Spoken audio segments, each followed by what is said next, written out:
ఉన్న బంగారాన్ని విడిపించి ఆ రోజు ఆన్లైన్ రేటుకే మేము కొంటాం. Sharma gold company.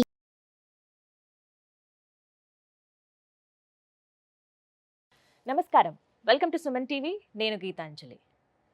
అఖండ ధనప్రాప్తిని కలిగించి శత్రునాశనం చేసి అకారణ భయాలను తొలగించే ఆ వారాహీమాత నవరాత్రులు జూలై 6వ తారీఖు నుంచి 14వ తారీఖు వరకు రాబోతున్నాయి.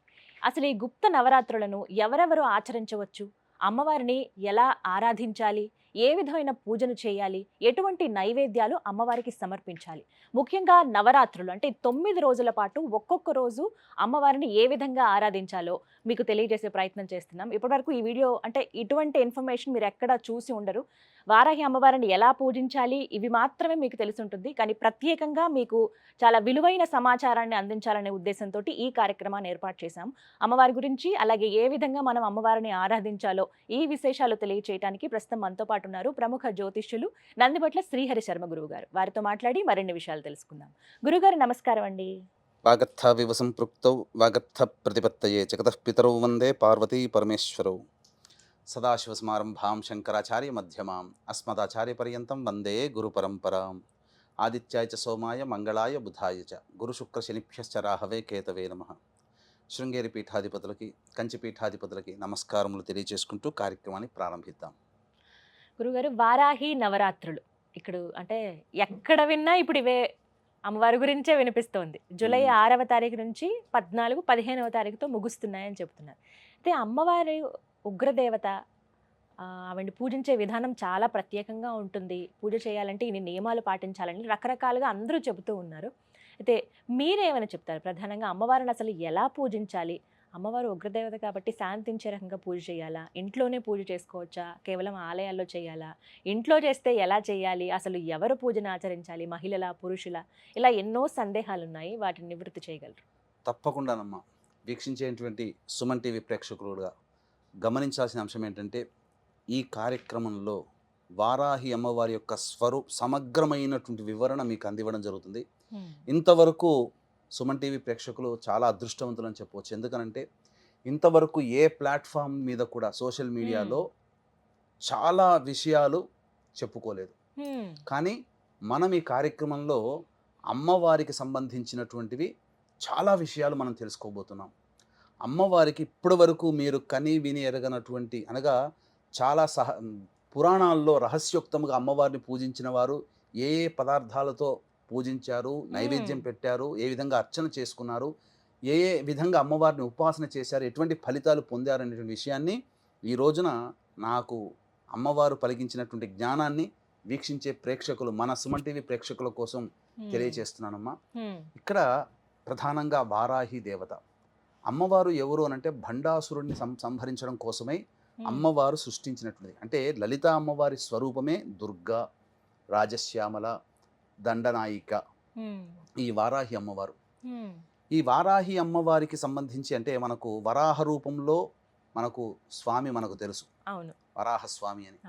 స్త్రీ రూపముగా వారాహి అంటే ఇక్కడ మీరు గమనించాల్సిన అంశం ఏంటంటే లక్ష్మీనారాయణ స్వరూపం, లక్ష్మీ స్వరూపం అమ్మవారు. విష్ణు భగవానుడు వరాహం అయితే లక్ష్మీ స్వరూపము వారాహి. అందుకే అమ్మవారికి లక్ష్మీ సహస్రనామాల్లో వారాహి, ధరణి, ధ్రువ అనే సహస్రనామాల్లో ఒక పేరు. కాబట్టి సాక్షాత్తు లక్ష్మీ స్వరూపము వారాహి అమ్మవారు. ఈ అమ్మవారిని కొలిచినటువంటి వారికి శత్రు నిర్మూలన, కోర్టు కేసులు నివారించడం, ముఖ్యంగా ధైర్యం వస్తుంది. ముఖ్యంగా ఈ సస్యాధిపతి అమ్మవారు, ఆషాఢ మాసం కదా, రైతులందరూ పొలం దున్నుకుంటారు. ఇది సస్యాధిపతి, పంట పొలాల్లో పంటలు బాగా పండుతాయి అమ్మవారిని పూజించిన రైతులకి. అలాగే అన్నిటికంటే మించి శత్రుంజయము, మన కోసం మన మీద ఎవరైతే శత్రువులు ఉంటారో, మన మీద ఏదైనా చెయ్యాలని చెప్పి ఆలోచించేస్తారు కదా, కుట్రలు, ఆ కుట్రలు చేయలేకపోతారు వాళ్ళు. అంతటి శక్తివంతమైనటువంటిది ఈ వారాహి అమ్మవారు. అన్నిటికంటే మించి ధనప్రాప్తిని విశేషంగా కలగజేస్తుంది వారాహి అమ్మవారు. కాబట్టి ఈ వారాహి అమ్మవారిని ఎవరు చేసుకోవచ్చు అనంటే, ఈ అమ్మవారి నవరాత్రులకు సంబంధించి గుప్త నవరాత్రులు పేరులోనే రహస్యం అని, గుప్తం అంటే రహస్యం. కాబట్టి ఒకప్పుడు కేవలం ఉపాసనా పరులైనటువంటి వ్యక్తులు మాత్రమే చేసుకున్నటువంటి యొక్క వారాహి నవరాత్రులు ఇప్పుడు సామాన్య బాహుళ్యంలోకి వెళ్ళింది. కాబట్టి ఎవరైనా చేసుకోవచ్చు, దేవతని ఉపాసించడానికి ఎవరైనా చేయవచ్చు. కాకపోతే చేసే విధానంలో ఉన్నప్పుడు మాత్రము దానికి తగ్గ వాళ్ళు మాత్రమే చేయాలి. ఇప్పుడు అటం బాంబు ఉందమ్మా, దాన్ని నిర్వీర్యం చేయాలి.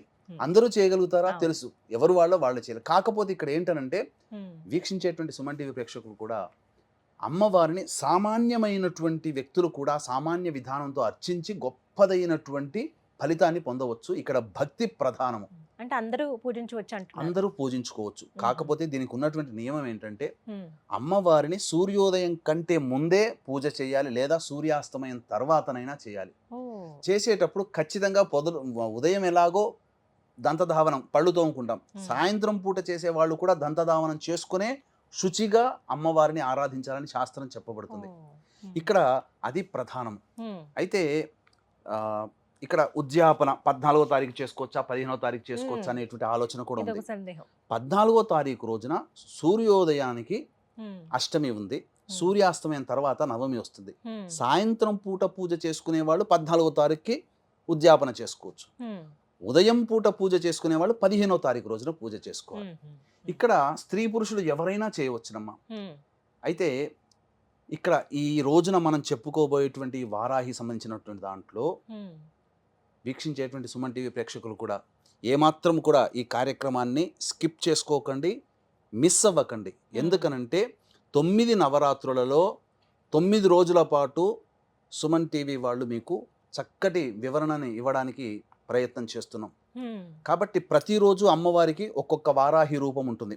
అంటే ఉదాహరణకు చెప్పాలి అని అంటే ఉన్మత్త వారాహి, ధూమ్ర వారాహి, బృహత్ వారాహి, శ్వేత వారాహి, వార్తాళి వారాహి, దండని వారాహి, కిరాత వారాహి, ఇలా 9 రకాలైనటువంటి వారాహి దేవతలు ఉన్నారు. కాబట్టి ప్రతిరోజు ఒక్కొక్క రోజు ఒక్కొక్క అమ్మవారిని ఎలా కొలుచుకోవాలి. మొదటి రోజున అమ్మవారు ఏ రూపంలో ఉంటుంది, ఆ రూపాన్ని ధ్యానం చేసుకుంటూ ఆ అమ్మవారిని స్తుతించుకుంటూ పూజ చేయండి. పూజా విధానం కూడా మనం తెలియజేద్దాం. అలాగే రెండో రోజు అమ్మవారిని ఇలా ధ్యానం చేసుకొని పూజ చేయండి. రెండో రోజు ఎటువంటి ఫలితాలు కలుగుతాయి, మూడో రోజు పూజ చేస్తే ఎటువంటి ఫలితాలు, ఇలా 9 రోజులు పూజ చేస్తే మానవుడి యొక్క సకలాభీష్టాలు తొలగిపోవడానికి ఈ అమ్మవారి యొక్క నవరాత్రులు చాలా మేలు చేస్తుందని చెప్పవచ్చు. ఇక మనం వివరాల్లోకి వెళ్ళినట్లయితే ప్రధానంగా ఈ అమ్మవారిని గర్భవతులు చేసుకోవచ్చు అనే ఆలోచన కూడా ఉంటుంది. అయితే కొన్ని ఆచార ప్రకారం అమ్మ 5వ నెల పడిన తర్వాత పురిటి సూతకంతో సమానం, కొన్ని ఆచారాల ప్రకారం 7వ నెల పడిన తర్వాత పురిటి సూతకం సమానం. కాబట్టి దీన్ని మీ యొక్క ప్రాంతీయ ఆచారాన్ని దృష్టిలో పెట్టుకొని మీరు ఈ గర్భవతులైన వాళ్ళు కూడా ఈ విధంగా ఆచరణ చేసుకోవచ్చు, మహిళ రానంత వరకు. ఇక పురుషులకు కూడా ప్రత్యేకంగా ఉన్నటువంటి అమ్మవారు కూడా ఉంది వారాహిలో. ఆ రోజున పురుషులు చేస్తే విశేషమైన ఫలితం వస్తుంది. కాబట్టి అవన్నీ వివరాలు మొదటి రోజు, రెండో రోజు ఇలా మీకు ఒక సిరీస్, 9 రోజుల సిరీస్గా మీ యొక్క కార్యక్రమం అనేటువంటిది ఉంటుంది. కాబట్టి వీక్షించేటువంటి ప్రేక్షకులు గమనించగలరు. మొత్తం ఎన్ని అలంకారాల్లో కనబడతారు? అన్ని అలంకారాలు అమ్మ మొత్తము 10 రోజుల పాటు చేసుకోవాలి. 9 రోజుల పాటు 9 రకాలైనటువంటి నైవేద్యాలు పెట్టుకోవాలి, 9 రకాలైనటువంటి అర్చనలు ఉంటాయి. అలాగే అంటే మానవులందరూ చేసుకునేదే. అన్నిటికంటే ప్రధానమైనటువంటిది భక్తి ఇక్కడ. అయితే చాలా మంది విగ్రహం పెట్టుకోవచ్చా లేకపోతే ఫోటో పెట్టుకోవచ్చా అంటారు. ఫోటోనే పెట్టుకోండి అమ్మ. విగ్రహం పెట్టుకుంటే ఆ విగ్రహానికి తగ్గట్టుగా చేసుకోవాలి. ఇంకో కొంతమంది అఖండ దీపం పెట్టుకోవచ్చా, మామూలు దీపం పెట్టుకోవచ్చు అంటే 9 రోజులు కాపాడగలిగేటువంటి శక్తి ఉంటే 9 రోజులు అఖండ దీపం పెట్టుకోండి, లేదా సామాన్యంగా దీపారాధన చేసుకోవచ్చు. దీపారాధన కూడా ఏ విధమైనటువంటి దీపారాధన చేసుకోవాలో మనం తెలుసుకుందాం. ఇంకా చెప్పాలి అని అంటే ఇక్కడ ప్రధానంగా అమ్మవారికి ధూపం అంటే చాలా ఇష్టం. కాబట్టి ఏ ఏ పదార్థాలతో ధూపం చేస్తే అమ్మవారు సంతోషపడుతుందో కూడా మనం ఈ కార్యక్రమంలో చేసుకుందాం. కాబట్టి ఈ యొక్క వారాహి అమ్మవారి యొక్క అనుగ్రహం అందరికీ అందించాలనేటువంటి ఒక సదుద్దేశంతో ఈ వారాహి అమ్మవారిని అందరూ పూజ చేసుకుంటారమ్మా. ఈ యొక్క వారాహి అమ్మవారికి సంబంధించి పూజ చేసేటప్పుడు మనం చెప్పుకున్నాం కదా, 12 నామాలని శక్తి ఉంటే 108 సార్లు 12 × 108 సార్లు ప్రతిరోజు పారాయణం చేయడం, లేదా 54 సార్లు, లేదా కనీసం 27 సార్లైనా 12 నామావళిని పారాయణం చేయాలి. దీనితో పాటుగా అమ్మవారి యొక్క సంపూర్ణమైనటువంటి అనుగ్రహం కలగాలి అని అంటే ఖచ్చితంగా ప్రతిరోజు లలితా సహస్రనామ పారాయణం అనేటువంటిది చేయండి. గురుగారు, హోమం నిర్వహిస్తున్నామని చెప్పారు జూలై 15వ తారీఖున, ఆ వివరాలు తెలియచేయండి. జూలై 15వ తారీఖు రోజున ఈ వారాహి సంబంధించి భగవంతుడు అనుగ్రహిస్తే 9 రకాలైనటువంటి వారాహి అమ్మవారి యొక్క హోమాది కార్యక్రమాలు చేయించడం జరుగుతుంది. లేదా ఖచ్చితముగా వారాహి అమ్మవారి హోమము, ప్రత్యంగిర హోమము, బగళాముఖి హోమము, రాజశ్యామల హోమములు ఖచ్చితంగా కేవలం 1500 రూపాయల రుసుముకుతో ఈ యొక్క హోమాది కార్యక్రమాలు జరిపించడం జరుగుతుంది. ప్రధానంగా ఆ 15వ తారీఖు రోజున రాత్రి 9 గంటలకి కార్యక్రమం ప్రారంభమవుతుంది. కాబట్టి వీక్షించేటువంటి సుమన్ టీవీ ప్రేక్షకులు సాయంత్రం 7 లోపల వరకు కూడా గోత్రనామాలు నమోదు చేసుకునే అవకాశం ఆ 15వ తారీఖు రోజున 15వ తారీఖు వరకు కూడా ఉంటుంది.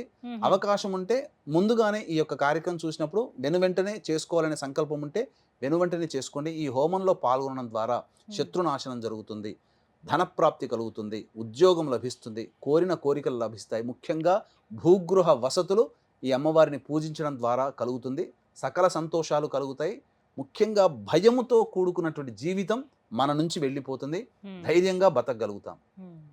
విలువైన సమాచారం ఇది. ఎవరైతే హోమంలో పాల్గొనాలనుకుంటున్నారో వారికి గురువుగారి నెంబర్ స్క్రీన్ మీద డిస్ప్లే చేస్తామండి. కాల్ చేసి మీరు వివరాలు కనుక్కోండి. ఏ హోమం అయితే మీరు చేయించుకోవాలనుకుంటున్నారో కేవలం 1500 రూపాయలకి హోమాన్ని నిర్వహిస్తున్నారు. మీ పేరు అలాగే గోత్రాలు కూడా మీరు నమోదు చేయించుకోండి. గురువుగారు, అసలు వారాహి అమ్మవారికి పూజ ఏ విధంగా చేయాలండి ఈ 9 రోజుల పాటు నవరాత్రుల్లో? వారాహి అమ్మవారికి పూజ ప్రధానంగా లలితా అమ్మవారి చిత్రపటము కానీ లేదా చిన్నపాటి స్ఫటికంతో కానీ వెండితో కానీ ఇత్తడితో కానీ బంగారంతో కానీ ఉన్నటువంటి శ్రీచక్రాన్ని ముందు ప్రతిష్ఠించుకోవాలి. తర్వాత ఆ లలిత అమ్మవారి ముందర కలశం పెట్టుకునే ఆచారం ఉంటే కలశం పెట్టుకోండి. లేకపోతే కనీసం ఒక పక్కన అమ్మవారికి ఒక పక్కన రాజశ్యామల, ఒక పక్కన వారాహి అమ్మవారి చిత్రపటం పెట్టుకోండి. ఈ 3 దేవతలు ఉండాలి ఖచ్చితంగా. అమ్మవారికి ఈ 3 దేవతలకి కూడా పసుపు కొమ్ముల మాల వేయండి. చెప్తాను ఎందుకు ఆ పసుపు కొమ్ముల మాల అనేటువంటిది. ఇక సూర్యోదయం కంటే ముందే ఈ అమ్మవారి పూజ చేసుకోవాలి, లేదా సూర్యాస్తమయం తర్వాతనైనా పూజ చేసుకోవాలి. ముందుగా ఈ అమ్మవారికి దీపారాధన ఎలా చేయాలి? దీపారాధన అమ్మవారికి కందగడ్డలో దీపారాధన చేస్తే చాలా సంతోషిస్తుందటమ్మ. కాబట్టి కందగడ్డ దొరుకుతుంది కదా, దానిపైన చక్కగా కడిగి దానిపైన కొద్దిగా చెక్కు తీసేసి దాంట్లో మన దీపపు కుంది ఎలా ఉంటుందో ఆ విధంగా కందగడ్డను చేసుకోవాలి, కొంత తీసేసుకోవాలి. అందులో ఇప్ప నూనెతో కనుక అమ్మవారికి దీపారాధన చేస్తే ఇంకా సంతోషిస్తుందట. కాబట్టి విప్ప నూనెతో దీపారాధన చేయండి. చేసిన తర్వాత ఈ అమ్మవారికి ప్రధానంగా నీలి రంగు ఆవాహన చేసుకుంటారు కదా, అర్చన అవన్నీ చేసుకుంటారు కదా. ఈ అర్చనలో భాగంగా నీలి రంగు పుష్పాలతో కానీ, అంటే నీలి రంగు చామంతి, శంఖపుష్పి నీలి రంగు, లేదా ఈ విప్ప పూలతోనైనా కానీ అర్చన చేస్తే అమ్మవారు చాలా సంతోషిస్తుందట. ఇక ప్రధానంగా గమనించుకున్నట్లయితే నైవేద్యాలలో ఏం నైవేద్యాలు పెట్టాలని చాలా మంది అంటుంటారు. ఈ అమ్మవారికి బెల్లం పానకం అంటే మహా ఇష్టం. కాబట్టి బెల్లం పానకం, నువ్వులతో చేసిన లడ్డూలు, అందున ఇలాచి ఆవు నేతితో చేసిన నువ్వుల లడ్డూలు పెట్టాలి. ఎర్రటి పండ్లు అంటే దానిమ్మ పండ్లు పెట్టాలి. ముఖ్యంగా ఒక చిన్న పాత్రలో తేనె నైవేద్యంగా పెట్టాలి. ఇవన్నీ 9 రోజుల పాటు చేసుకోవాలి. ఇవన్నీ 9 రోజుల పాటు మీరు వస్తు భాండాగారాలని తెలుసుకోవాలి. ఇక ఈ అమ్మవారికి రథం పేరు కిరిచక్రం. అంటే ఈ అమ్మవారి పూజ చేసేటప్పుడు అమ్మవారి యొక్క దేహాన్ని, రూపాన్ని మనసులో ధ్యానం చేసుకుంటూ 1000 మంది వరాహములు లాగుతుండగా అమ్మవారు ప్రయాణిస్తుందట. అందుకని ఈ అమ్మవారికి కిరిచక్రం అనేటువంటి పేరు. ఇక ఈ అమ్మవారికి విశ్వేశ్వరుడే ప్రతిష్ఠించడం, కాశీ విశ్వేశ్వరుడే వింధ్యాచలంలో ప్రతిష్ఠించాడు. కాబట్టి అంతటి అమ్మవారు ఈ వారాహి నవరాత్రులతో పాటు బాగా ఉపాసన చేసుకుంటే రేవతి నక్షత్రం వచ్చినప్పుడు ఈ అమ్మవారిని పూజ చేస్తే విశేషమైనటువంటి ఫలితం కలుగుతుంది. ఇది ఈ యొక్క విధానంగా చేసుకోవచ్చు. అయితే ఈ వారాహి అమ్మవారికి ధూపము అనంటే చాలా ఇష్టం. ఏ ఈశ్వరుడికి అభిషేకం అంటే ఇష్టం, వెంకటేశ్వరుడికి పుష్పార్చన అంటే ఇష్టం. అమ్మవార్లకి ఏ అమ్మవారికైనా ధూపం అంటే చాలా ఇష్టం. ప్రత్యేకించి ఒక్కొక్క అమ్మవారికి ఒక్కొక్క రకమైన ధూపం చేయాలి. ఈ వారాహి అమ్మవారికి ధూపం ఏంటి అంటే మన ఇంట్లో దొరికే వస్తువులే మనం తెచ్చుకోవచ్చమ్మా. ఏంటి ఆ వస్తువులు? ఆ వస్తువులన్నిటినీ పొడి చేసి ఆ గుగ్గిలంలో మన బొగ్గులు ఉంటాయి కదా, మనం మండుతున్నటువంటి బొగ్గుల మీద వేసి అమ్మవారికి ధూపం ఇస్తే అసలు అమ్మవారు సంతోషం ఇంత అంతా పట్టరానిదట. ఏమా ద్రవ్యాలు తెచ్చుకోవాలి అని అంటే గుగ్గిలం, సాంబ్రాణి అంటుంటాం. అది తెల్లదైనా నలుపుదైనా పర్వాలేదు. ఇక యాలకుల పొడి, ఇలాచీ పొడి అని అంటారు. ఇక పసుపు పొడి, శుద్ధమైనటువంటి పసుపు పొడి 3, తెల్ల గురువింద గింజల పొడి దొరుకుతాయి, పచారీ షాపులో దొరుకుతాయి. ఇక్కడ ఇది మాత్రం దొరకకపోవచ్చు. తెల్ల ఈశ్వరి వేరు అని అంటారు, అది దొరకకపోవచ్చు. సాధ్యమైనంత వరకే మీరు తెచ్చుకోండి. ఆయుర్వేదం షాప్ లో ఏమైనా ప్రయత్నిస్తే దొరుకుతాయమ్మా. తెల్ల ఈశ్వరి వేరును దంచి పొడి చేసుకోవాలి. ఇక తెల్ల జిల్లేడు పువ్వుల పొడి, తెల్ల జిల్లేడు పువ్వులను తెచ్చుకొని దాని నీడను ఆరబెడితే పొడి చేసుకోవచ్చు. ఇక మిరియాల పొడి, కారం పొడి, శొంఠి పొడి, ఇవన్నీ వేసి అమ్మవారికి ధూపం ఇవ్వాలి. రోజుకొక్కటిగా లేదు అన్ని కలిపి ప్రతిరోజు ధూపంలో. ఇప్పుడు మనం చెప్పినటువంటి వివరాలు ఏదైతే పూజా విధానం ఉందో అందరికీ తెలుసు. అన్ని ప్రసార మాధ్యమాల ద్వారా పూజా విధానం ఎలా చేసుకోవాలో తెలుస్తుంది. మనం ప్రత్యేకించి ఈ యొక్క సంబంధించినటువంటిది ఈ యొక్క ధూపం వేయాలి. అయితే అమ్మవారికి ద్వాదశ నామావళి అని ఉంది. ఆ ద్వాదశ నామావళి చాలా ప్రీతికరం అమ్మవారికి. శక్తి ఉందనుకోండి, ఆ ద్వాదశ నామావళిని రోజుకి 108 సార్లు పారాయణం చేయండి, లేదు 54 సార్లు అయినా పారాయణం చేయండి. ఇక కందగడ్డ దీపారాధన చేశాం కదా, మీకు శక్తి ఉంటే ప్రతిరోజు కందగడ్డతో ఆ దీపారాధనగా కుందిగా తయారు చేసుకొని ప్రతిరోజు ఒక కందగడ్డలో వేయొచ్చు, లేదా ఒకే కందగడ్డది 9 రోజుల పాటు ఉండి తర్వాత మనం ఈ అమ్మవారికి 9వ రోజు 10వ రోజు ఆచారం ఉంటుంది కదా, అప్పుడు ఆ నైవేద్యంగా ఆ యొక్క కందగడ్డని ఇంట్లో వండుకొని భోజనం చేయవచ్చు. నైవేద్యములో చిలకడ దుంప, బెల్లం పానకం, పనసపండు, దానిమ్మ గింజలు, అది నువ్వుల లడ్డూలు, నల్లదైనా తెల్లదైనా నువ్వుల లడ్డూలు, ఇలాచి, ఆవు నెయ్యితో చేయాలి, బెల్లము, ఇవి పెట్టినట్టయితే అమ్మవారు చిలకడ దుంప, ఇవి అమ్మవారికి చాలా ప్రీతికరం. ఇక హోమం చేసుకునే అలవాటైతే హోమంలో తోక మిరియాలు, తెల్ల ఆవాలు, పనసపండు ఇవన్నీ వేయాలి.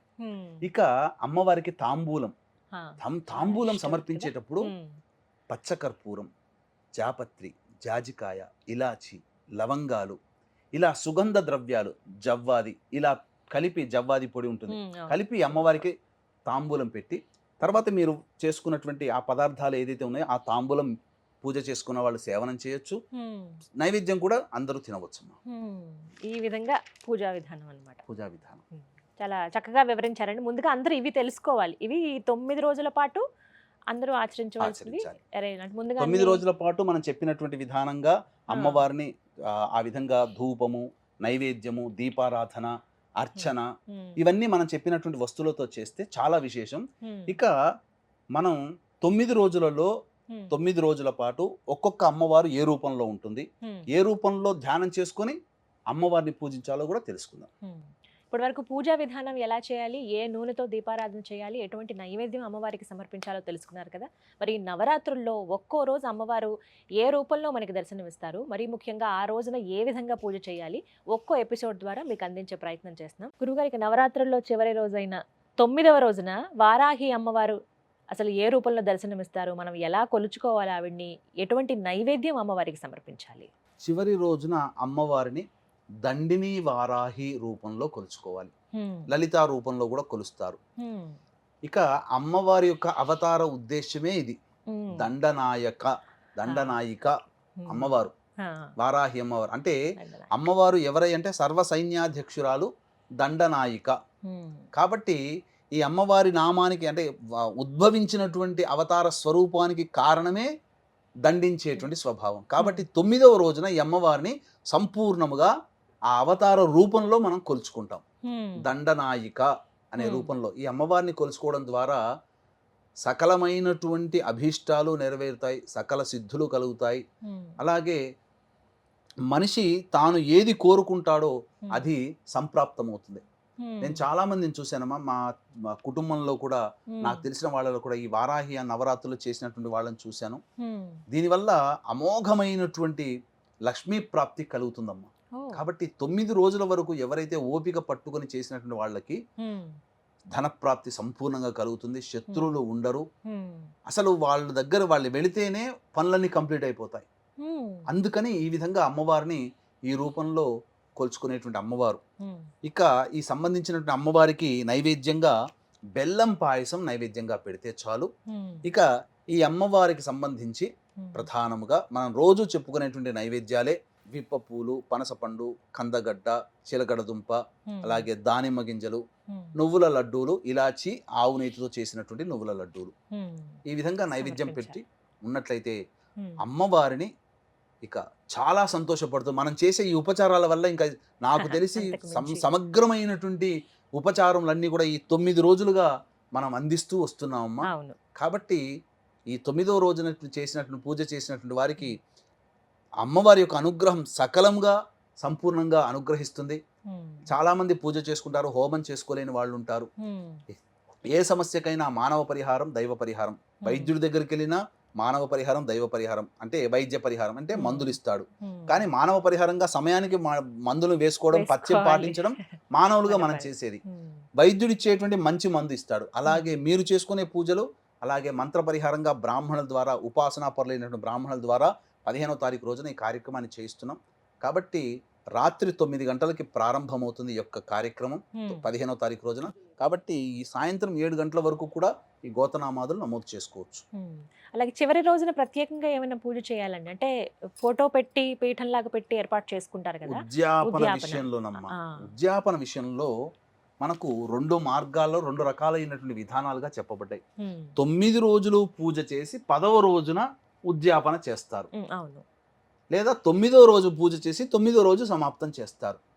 ప్రాంతీయ ఆచారము, చేసే పూజా విధానంలో కొన్ని కౌళాచారము, సమయాచారము, దక్షిణాచారము, వామాచారము ఇలాంటి అనేక ఆచారాలు ఉంటాయి ప్రతి పూజకి. ఏ ఆచార పద్ధతి ప్రకారం 9వ రోజున చేసుకోమంటే 9 రోజులు చేసుకోండి ఉద్యాపన. 10వ రోజున చేసుకునే ఆచారం అంటే 10వ రోజు. 10వ రోజున ఎటువంటి రూపంలో అమ్మవారిని ఉద్యాపన చేయాలని అంటే ఆది వరాహి రూపంలో ఉద్యాపన చేయాలి. అసలు సిసలైనటువంటి వరాహి, ఆది వరాహి మొట్టమొదటి. ఇప్పుడు మనం ఈ సంబంధించినటువంటి తిరువణ్ణామలై వెళ్ళామనుకోండి, మామూలు మన ఉన్నటువంటి తిరువణ్ణామలై వేరు, ఆది తిరువణ్ణామలై వేరు.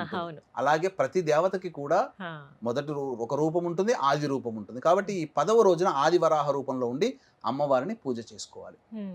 అలాగే ఆ రోజునే చివరి రోజు ఉద్యాపన చేసేయచ్చు అంటారు. చక్కగా వివరించారు గురుగారు. ఈ 9 రోజుల పాటు అసలు ఎలా చేసుకోవాలంటే, ఇప్పటి వరకు మనం చూస్తున్నటువంటి ఇన్ఫర్మేషన్ ఏదైతే ఉందో, ఎలా ఆరాధించాలి, ఎలా పూజ చేయాలి అక్కడి వరకే తెలుసు. కానీ ఏ రోజున ఎలా చేయాలి, ఏ విధమైన నైవేద్యాలు అమ్మవారికి సమర్పించాలి, అమ్మవారి కరుణ మన పైన ఎలా ఉంటుందనేది చాలా వివరంగా తెలియజేశారండి. ధన్యవాదాలు. సర్వం శ్రీ ఉమామహేశ్వర పరబ్రహ్మార్పణమస్తు. విన్నారు కదా, 9 రోజుల పాటు వారాహి అమ్మవారిని ఎలా కొలుచుకోవాలో ఒక్కొక్క వీడియోలో మీకు అందించే ప్రయత్నం చేశాము. ఎవరైతే నవరాత్రులు ముగించుకుని 15వ తారీఖున అంటే చివరి రోజు, ఆ తర్వాత 15వ తారీఖున మేము హోమం చేయాలనుకుంటున్నాం, ఏదైనా ముగింపులో ఇంకాస్త అమ్మవారికి మేము సమర్పించుకోవాలనుకుంటున్నాం అంటే కనుక మీకు స్క్రీన్ పైన నెంబర్స్ ప్రొవైడ్ చేస్తున్నాను. గురువుగారి నెంబర్ అది. కార్యక్రమం మీరు చూసిన తర్వాత ఒకసారి కాల్ చేయండి. మీ పేరు అలాగే గోత్రం నమోదు చేయించుకోండి. చేసేటువంటి హోమాది కార్యక్రమాల్లో మీరు కూడా పాల్గొనొచ్చు. తద్వారా అమ్మవారి అనుగ్రహం మీ పైన ఖచ్చితంగా ఉంటుంది. ఇది వాళ్ళ వీడియో. నమస్కారం. సుమన్ టీవీలో మీ పర్సనల్ అండ్ బిజినెస్ ప్రమోషన్స్ కోసం కింది నెంబర్కి కాంటాక్ట్ చేయండి.